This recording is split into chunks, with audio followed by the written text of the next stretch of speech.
कि पानी अगर पड़ रहा है, मेरा छत अगर फटा हुआ है, हमको तो वहीं आड़ में रहना है, फिर उसी का सीमेंट से ढलैया करना और मजबूती से अपने पिलर को और छत को मजबूत करना है। तो हमारा ये मजबूत छत है, इसमें हम कहाँ जाएंगे। थोड़ा देर के लिए पानी पड़ता है, फिर उसको ढकने का काम करते हैं। तो हमारा ज़्यादा लड़ाई था अपने मंत्री से कि भाई आप कार्यकर्ता को सम्मान देने रहे हैं। आज हमारे प्रदेश में सारे नेतृत्व में आ चुके हैं, पार्टी हमारी मजबूत हो रहा है, तो आप कम से कम माननीय मुखिया के साथ बार बार बैठ रहे हैं, सरकार चला रहे हैं, कैबिनेट में जा रहे हैं, तो अपनी बातों को तो रखिए कि हमारे पार्टी के अंदर ये नाराजगी है। तो मुख्यमंत्री जी ने स्वीकार किया और खुलेआम सभी लोगों को बताया कि नहीं, गठबंधन को हमको लेके चलना है और जो जिनका हक है, जहाँ जिनको अधिकार मिलना चाहिए वहाँ निश्चित रूप से उसको मिले। मुख्यमंत्री जी का दिल बड़ा नहीं रहता, तो ये हम अपने मन से थोड़े बोल रहे थे, क्योंकि मुख्यमंत्री जी के साथ हम भी काम कर चुके थे।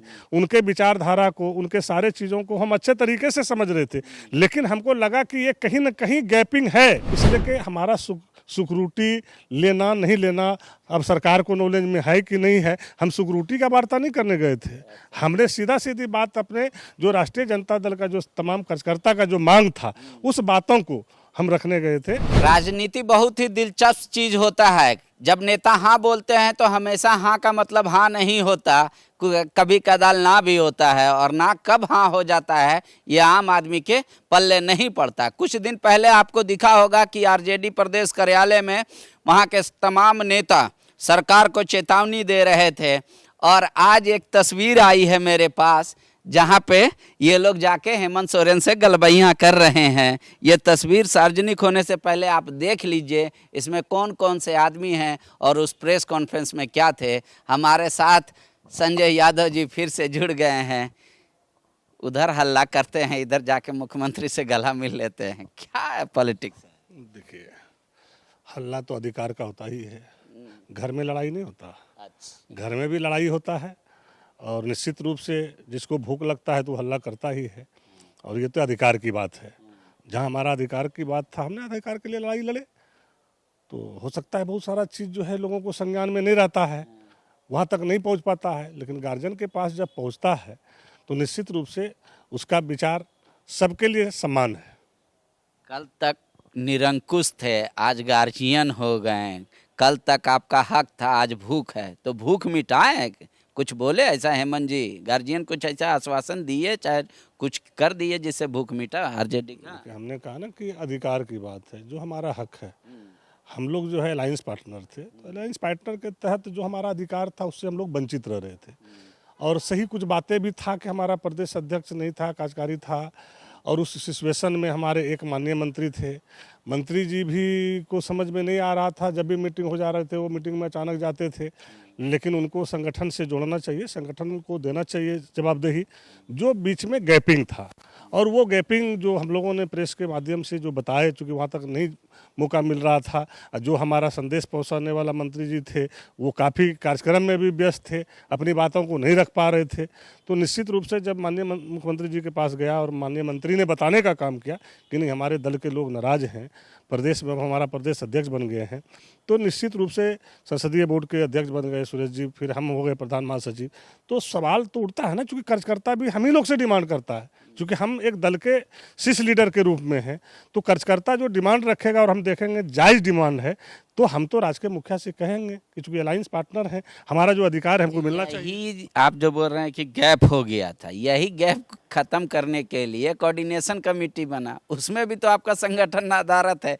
तो आज मिल के आए मुख्यमंत्री से, तो आपका स्वर धीरे हो गया है, कल फिर जोर हो जाएगा। कौन सा ठीक है? स्वर धीरे नहीं हुआ है, आप इसको धीरे नहीं मानिए, लेकिन कोऑर्डिनेशन कमेटी में भी रखा गया, लेकिन एक ही आदमी को रखा जाता था कि माननीय मंत्री सरकार भी चला रहे, कोऑर्डिनेशन कमेटी में भी रहे, चेयरमैन बोर्ड में भी मेंबर रहे आदरणीय नेता गुरुजी के साथ। तो हमारा ज़्यादा लड़ाई था अपने मंत्री से कि भाई आप कार्यकर्ता को सम्मान देने रहे हैं। आज हमारे प्रदेश में सारे नेतृत्व में आ चुके हैं, पार्टी हमारी मजबूत हो रहा है, तो आप कम से कम माननीय मुखिया के साथ बार बार बैठ रहे हैं, सरकार चला रहे हैं, कैबिनेट में जा रहे हैं, तो अपनी बातों को तो रखिए कि हमारे पार्टी के अंदर ये नाराज़गी है। तो नाराज़गी तो सबसे ज़्यादा हमारे माननीय मंत्री से था, और जब माननीय मंत्री जी ने राज्य के मुखिया को, आदरणीय हेमंत सोरेन जी को जब बताने का काम किया, तो उन्होंने बुलाया, फिर वार्ता किया, और बड़ा खुशहाल अथी में वार्ता हुई, और बोला कि नहीं, भागीदारी मिलना चाहिए, इनका हक बनता है, इनको हक मिलना चाहिए। तो इससे बड़ी और क्या हो सकती है। मतलब आरजेडी के नाम पे रसगुल्ला वहाँ बंटता था, पहले भी खा जाता था एक ही आदमी, आप यही कहना चाह रहे हैं? देखिए, अब आपके नज़र में रसगुल्ला बांटता था कि पकौड़ी बांटता था, ये नहीं कर सकते हैं, लेकिन इतना हम जरूर कर सकते हैं कि जो राजनीति करने वाला लोग है वो कहीं न कहीं रूप से राजनीतिक में जो उनका हक होना चाहिए वो मिलना चाहिए, चाहे जो भी तरह का संगठन में जाए या जो भी तरह का पद में जाए, वो राजनीतिक हक मिलना चाहिए, हमारा वो है। अब रसगुल्ला बांट रहे हैं कि पकौड़ी बांट रहे हैं, इसके पीछे तो हम नहीं हैं। तो अभी हाल फिलहाल में जितना कमेटी का गठन हुआ, चाहे 20 सूत्री हुआ, चाहे कोऑर्डिनेशन कमेटी हुआ, या अभी इधर बोर्ड निगम वगैरह हुआ, तो अब कहें मुख्यमंत्री जी कि नहीं भाई, अब आरजेडी पार्टी के कार्यकर्ताओं को भी, आरजेडी नेताओं को भी देंगे, मंत्री जी पे सिर्फ ध्यान नहीं देंगे? देखिए, हम पहले भी बोले थे, उस दिन भी आपको बोले थे कि हम अपने माननीय मुख्यमंत्री को 5 साल के लिए नहीं 20 साल के चुने। इस राज्य की जनता उनको लगातार 20 साल देखना चाहता है ताकि इस राज्य का विकास हो। और जिस तरह से हमने बोले, अगर मुख्यमंत्री जी का दिल बड़ा नहीं रहता तो ये हम अपने मन से थोड़े बोल रहे थे, क्योंकि मुख्यमंत्री जी के साथ हम भी काम कर चुके थे, उनके विचारधारा को, उनके सारे चीज़ों को हम अच्छे तरीके से समझ रहे थे। लेकिन हमको लगा कि ये कहीं ना कहीं गैपिंग है, और चूंकि हम लोगों से वार्ता नहीं हो पाता था, जब हम लोग आते थे मिलने के लिए तो मुख्यमंत्री जी व्यस्त रहते थे, जब मुख्यमंत्री जी थोड़ा फ्री होते थे तो हम लोग क्षेत्र में आते थे, तो गैपिंग चल रहा था, इस वजह से वार्ता नहीं हो पा रहा था। लेकिन जिस तरह से हम लोगों ने आज अपनी बातों को रखे तो मुख्यमंत्री जी ने स्वीकार किया और खुलेआम सभी लोगों को बताया कि नहीं, गठबंधन को हमको लेके चलना है, और जो जिनका हक है, जहाँ जिनको अधिकार मिलना चाहिए वहाँ निश्चित रूप से उसको मिले। लेकिन उस दिन आप लोग जो प्रेस कॉन्फ्रेंस किए, उसके बाद सुनने में आया कि आप लोग का अंगरक्षक को भी वापस बुला लिया गया था, तो अब अंगरक्षक दे के वहाँ मुख्यमंत्री आवास से विदा किया गया, या मतलब आश्वासन के ही साथ सिर्फ आ गया? पांडे जी, आपको ये पता है, जिसके साथ झारखंड की तमाम जनता हो, नौजवान हो, उसका अंगरक्षक सिक्योरिटी क्या करेगा? सरकारी सिक्योरिटी कितना अंगरक्षक का काम करता है ये आप जानते हैं। नेता का श्रृंगार है। यहाँ के राष्ट्रीय जनता दल के एक एक सिपाही अंगरक्षक के रूप में हम लोग का काम करता है, इसलिए कि हमारा सिक्योरिटी लेना नहीं लेना अब सरकार को नॉलेज में है कि नहीं है। हम सिक्योरिटी का वार्ता नहीं करने गए थे, हमने सीधा सीधी बात अपने जो राष्ट्रीय जनता दल का जो तमाम कार्यकर्ता का जो मांग था उस बातों को हम रखने गए थे, और उसको हमारा माननीय मुख्यमंत्री जी ने स्वीकार किया और निश्चित रूप से बोला कि नहीं, एकदम इन लोगों का जो हक है राष्ट्रीय जनता दल का वो मिलना चाहिए, उसके लिए वार्ता करने गए थे। हम लोग सिक्योरिटी की चिंता नहीं करते हैं। ठीक है, एक आखिरी सवाल हम ले लेते हैं तब। तो जहां अब कांग्रेस के प्रदेश अध्यक्ष दिखेंगे, वहां आरजेडी के भी प्रदेश अध्यक्ष या प्रधान महासचिव दिखेंगे? ऐसा बैठक में होगा, तय हो गया? निश्चित रूप से। और चूंकि हमारे माननीय मुख्यमंत्री जी का ही सोच बड़ा है और उन्होंने इस चीज़ को एकदम मुस्तैदी से बोला है, और जो माननीय मुख्यमंत्री जी बोल रहे हैं तो इससे बड़ा चीज़ और क्या हो सकता है। हम बताए ना कहीं गैपिंग था, हमारा मेन लड़ाई तो वो था कि भाई जो भी बात हो कम से कम संगठन के माध्यम से हो, और उन्होंने संगठन के लोगों को आदेश भी दिया कि नहीं, कभी भी राष्ट्रीय जनता दल को नहीं छोड़ना है, क्योंकि ये मेरा मजबूत स्तंभ है और हम लोग टेस्टेड माल है, उस दिन भी आपको बताए हैं। और बाकी लोग क्या है नहीं हम नहीं कर सकते हैं, जो लोग आ रहे हैं जा रहे हैं, कब रहेंगे कब जाएंगे, लेकिन हम लोग कहाँ जाएंगे, हम लोग को तो अपने ही घर में रहना है। चाहे जो है क्या कहते हैं कि पानी अगर पड़ रहा है, मेरा छत अगर फटा हुआ है, हमको तो वहीं आड़ में रहना है, फिर उसी का सीमेंट से ढलैया करना और मजबूती से अपने पिलर को और छत को मजबूत करना है। तो हमारा ये मजबूत छत है, इसमें हम कहाँ जाएंगे। थोड़ा देर के लिए पानी पड़ता है, फिर उसको ढकने का काम करते हैं हम लोग। शुक्रिया।